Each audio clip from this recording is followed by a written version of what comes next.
ये जो आप सामने देख रहे हैं ये है बंदल गांव, गुशैनी नाम की जगह बंजार में। और ये पूरा का पूरा गांव आप देख सकते हैं, ये पूरा गांव खिसक गया है नीचे। जितने भी घर हैं यहाँ पे वो सारे के सारे घर गिर रहे हैं। तो इस पूरे गांव को खाली करवा दिया गया है और यहाँ जितने भी लोग थे उनको यहाँ से निकाल दिया है। कुछ लोग तो यहाँ से जो आसपास के गांव हैं वहाँ पे जो उनके रिश्तेदार हैं उनके यहाँ चले गए हैं, लेकिन कुछ लोग यहाँ से उनको जो गवर्नमेंट की तरफ से जो स्टे प्रोवाइड किया गया है और वो स्टे है और रेस्ट हाउस है, उसमें स्टे प्रोवाइड किया गया है। तो आप ये देखिए, ये पूरा गांव यहाँ पे ये जितने भी घर हैं ये घर सारे के सारे डैमेज हो चुके हैं। ये पूरा गांव यहाँ से खिसक रहा है नीचे। तो कितना नुकसान इस बार की आपदा में हिमाचल में हुआ है आप अंदाज़ा लगा सकते हैं इन घरों की हालत देख करके। ये जो घर हैं ये देखिए, ये घर ऐसे तो सेफ़ दिख रहे हैं लेकिन ये इनमें से कोई भी घर सेफ़ नहीं है। इनको भी यहाँ से खाली करवा दिया गया है। ये आपको क्लोज से लुक थोड़ा सा दिखाते हैं इन घरों का। ये देखिए क्या हालत यहाँ पे इन घरों की हुई है। ये पूरा का पूरा गांव डैमेज हो चुका है और जितने भी लोग हैं वो उनको यहाँ से निकालना पड़ा है, विस्थापित करना पड़ा है। लेकिन हर पर्सन के पास ज़रूरी नहीं है कि रहने के लिए घर हो। तो जिनके पास घर नहीं है वो कहाँ जाएंगे? उन्होंने दूसरा घर नहीं है तो अपने रिश्तेदारों के यहाँ चले गए हैं, या फिर वो यहाँ से जिनके पास रिश्तेदारों के यहाँ भी रहने के लिए जगह नहीं है उनके लिए प्रशासन की तरफ से रेस्ट हाउस गुसैनी में यहाँ जो है वहाँ पे अरेंज किया गया है। तो वहाँ पे वो लोग रह रहे हैं। ये आपको थोड़ा मैं क्लोज लुक दिखाता हूँ इस घर की। ये देखिए इन घरों में देखिए आप, ये क्या हालत हुई है। ये देखिए ये पूरे डैमेज हो चुके हैं और कैसे कोई इंसान यहाँ पे रह पाएगा। अब सरकार बोलती है कि हम अपनी तरफ से पूरी कोशिश कर रहे हैं इनको दूसरी जगह ज़मीन दिलाने की, लेकिन वहाँ पे सबसे बड़ी दिक्कत ये है कि जो ज़मीन है वो जो वन भूमि एक्ट आता है, अधिनियम है, उसके अंतर्गत वो प्रोटेक्टेड है वो लैंड। और जब वो लैंड प्रोटेक्टेड होती है तो उस पर स्टेट गवर्नमेंट कुछ नहीं कर सकती है और वो केंद्र सरकार के अंतर्गत ही आता है।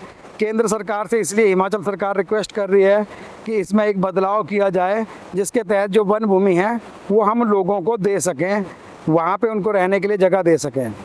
तो ये देखिए आप, ये हालत इस गांव की है। ये सारे घर डैमेज हो चुके हैं और ये गाड़ी देखो, ये गाड़ी बीच में फंसी हुई है। अगर जिसकी भी ये गाड़ी है उसको निकालनी भी हो तो कैसे निकाले इस गाड़ी को। ये देखिए ये घरों की हालत देखिए किस तरह की हालत हो रखी है। तो इनमें बहुत बुरी हालत इस एरिया में है। और जितना भी हम बात करते हैं कुल्लू डिस्ट्रिक्ट की, तो ये जगह आती है बंजार में और कुल्लू में। ये जितना आप ऊपर का एरिया देख रहे हैं यहाँ से शुरुआत होती है इस गांव की और नीचे का जितना भी है धीरे धीरे हम नीचे लेके जा रहे हैं, आपको दिखाई देते हैं। ये यहाँ तक देखो, ये पूरा ये ऊपर के घर हैं जो काफ़ी ऊपर हाइट में थे लेकिन ये नीचे खिसक चुके हैं और ये पूरा नीचे की तरफ को आ रहे हैं। अब नीचे अगर हम खड्ड के एरिया की बात करें तो ये देखिए कुछ लोग यहाँ पे अभी भी है, हमें दिखाई दे रहे हैं।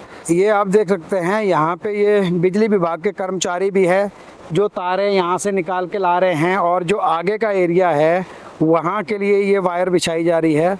तो जो इलेक्ट्रिसिटी को रिस्टोर करने की कोशिश है वो भी यहाँ पे हो रही है। इस वाले वीडियो में आपको साफ दिख रहा है कि ये बिजली विभाग के कर्मचारी यहाँ पे काम कर रहे हैं और ये भी लगातार जुटे हुए हैं। पूरी कोशिश चल रही है कि ये वायर्स जो है ये भी ठीक की जाए और जो बाकी आगे का जो गांव है वहाँ के लिए जो भी पॉसिबिलिटी है इलेक्ट्रिसिटी पहुँचाने की वो पहुँचा सकते हैं। तो इतना आसान नहीं होता प्रशासन के लिए भी ऐसी जगहों पे जाके काम करना।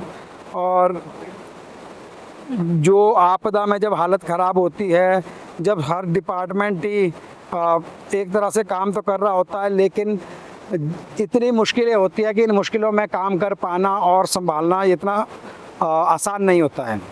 ये आप आगे का एरिया देख पा रहे हैं। ये देखिए ये आगे जो टावर दिख रहा है इसके साथ में जो घर हैं यहाँ से आगे का एरिया सेफ़ है। तो इसलिए यहाँ पे जो लोग विस्थापित हो सकते थे वो वहाँ विस्थापित हुए हैं, लेकिन इधर वाला जो गांव है वो तकरीबन पूरा डैमेज हो चुका है। तो ये आपको थोड़ा सा ऊपर के एंगल से दिखाते हैं हम कि किस तरह की हालत यहाँ पे और कितना बड़ा ये एरिया है। ये देखिए ये जो आगे के घर दिख रहे हैं ये सेफ़ है लेकिन जो इस तरफ का एरिया है वो सेफ़ नहीं है। ये पूरा का पूरा एरिया आप देखिए, ये पूरे घर जो है वो नीचे बैठ गए हैं, ये ज़मीन बैठ गई है, ये पूरा गांव नीचे को आप दिख रहा होगा आपको। मैं थोड़ा टॉप एंगल से आपको दिखाने की कोशिश कर रहा हूँ। ये देखिए, ये नीचे पूरा जा कर के ये जो आपको नीचे रिवर दिखाई दे रही है, यहाँ तक का जो एरिया है ये पूरी ज़मीन नीचे तक बैठ गई है। तो इससे पूरे ये घर जो है इनको नुकसान हो रहा है।